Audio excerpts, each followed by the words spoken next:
Halo Sobat Matani Bali, ketemu lagi dengan saya Putu Novianti. Hari ini kita akan membahas tamu yang sering banget mampir tanpa diundang. Tapi sebelum lanjut, jangan lupa diklik tulisan subscribe dan jangan di skip videonya karena akan sangat bermanfaat untuk kalian semua.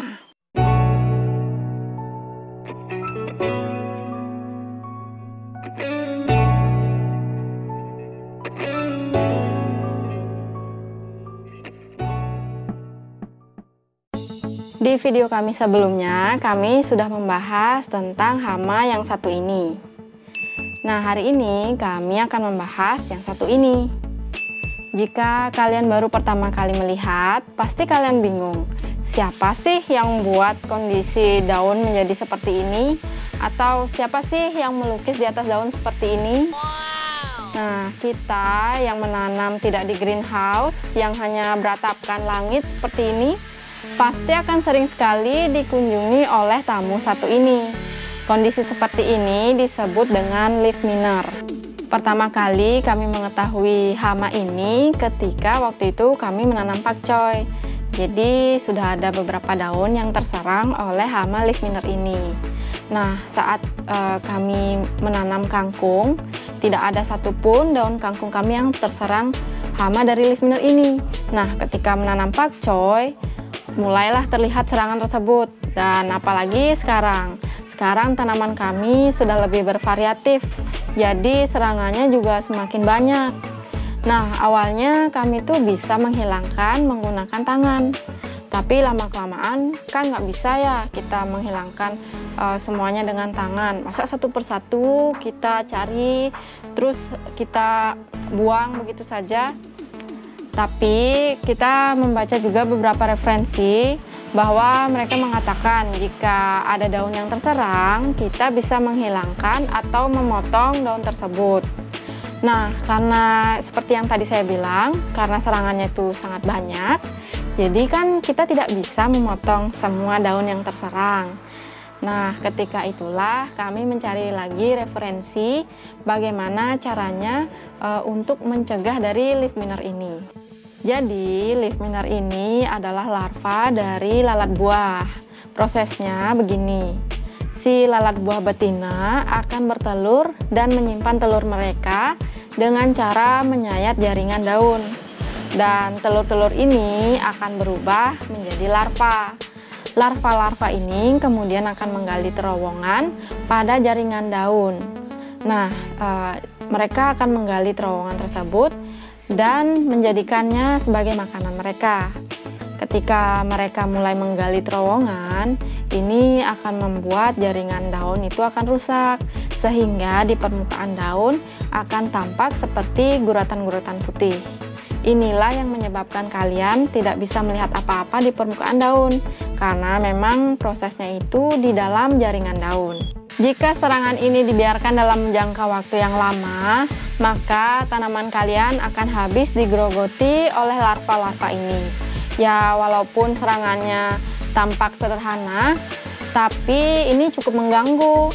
Selain dari mengurangi kecantikan si tanaman, kan kita nggak mungkin ya makan sayur yang sudah diserang oleh leaf miner habis-habisan.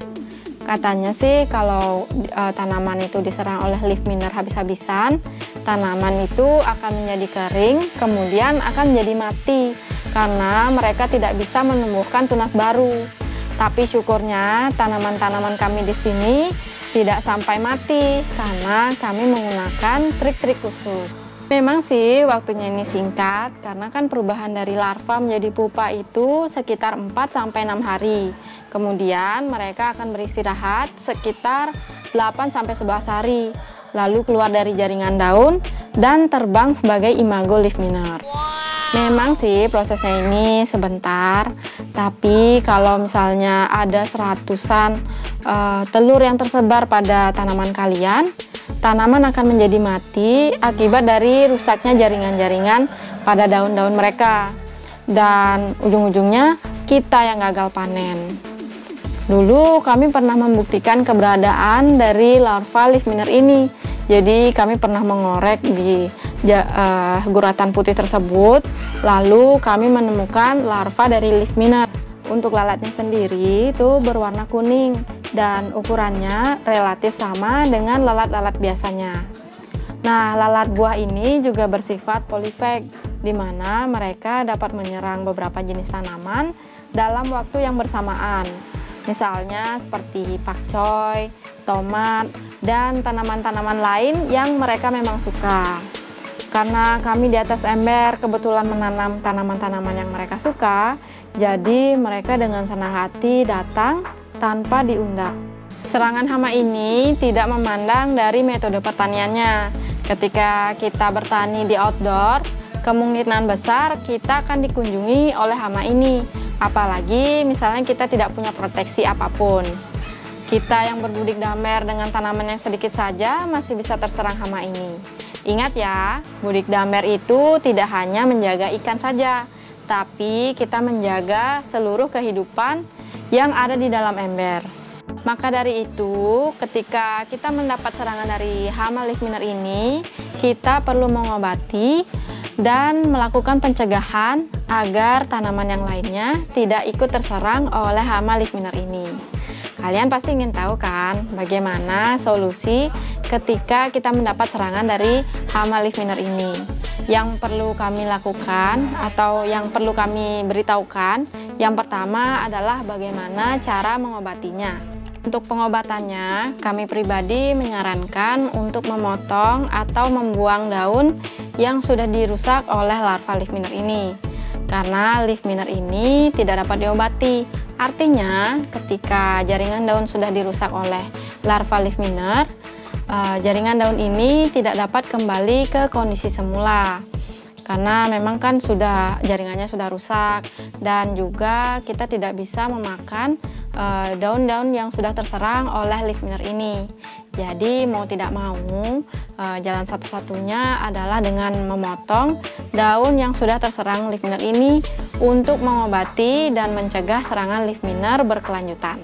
Sekarang kita fokus untuk mencegah dari leaf miner ini. Ada banyak sekali cara untuk mencegah kedatangan leaf miner ini.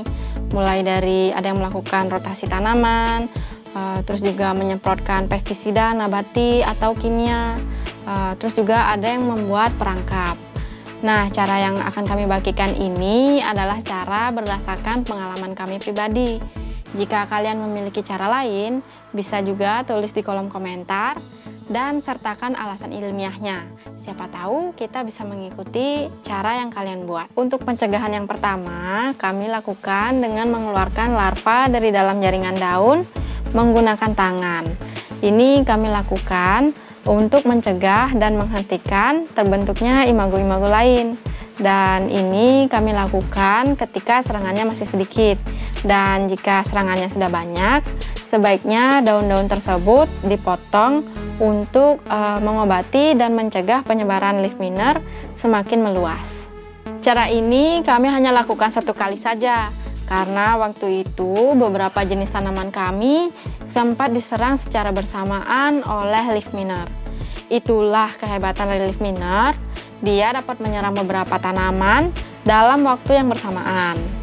Teknik tadi itu hanya untuk mencegah penyebarannya di dalam 1 daun saja. Ini tidak akan menjamin lalat buah tidak akan datang kembali.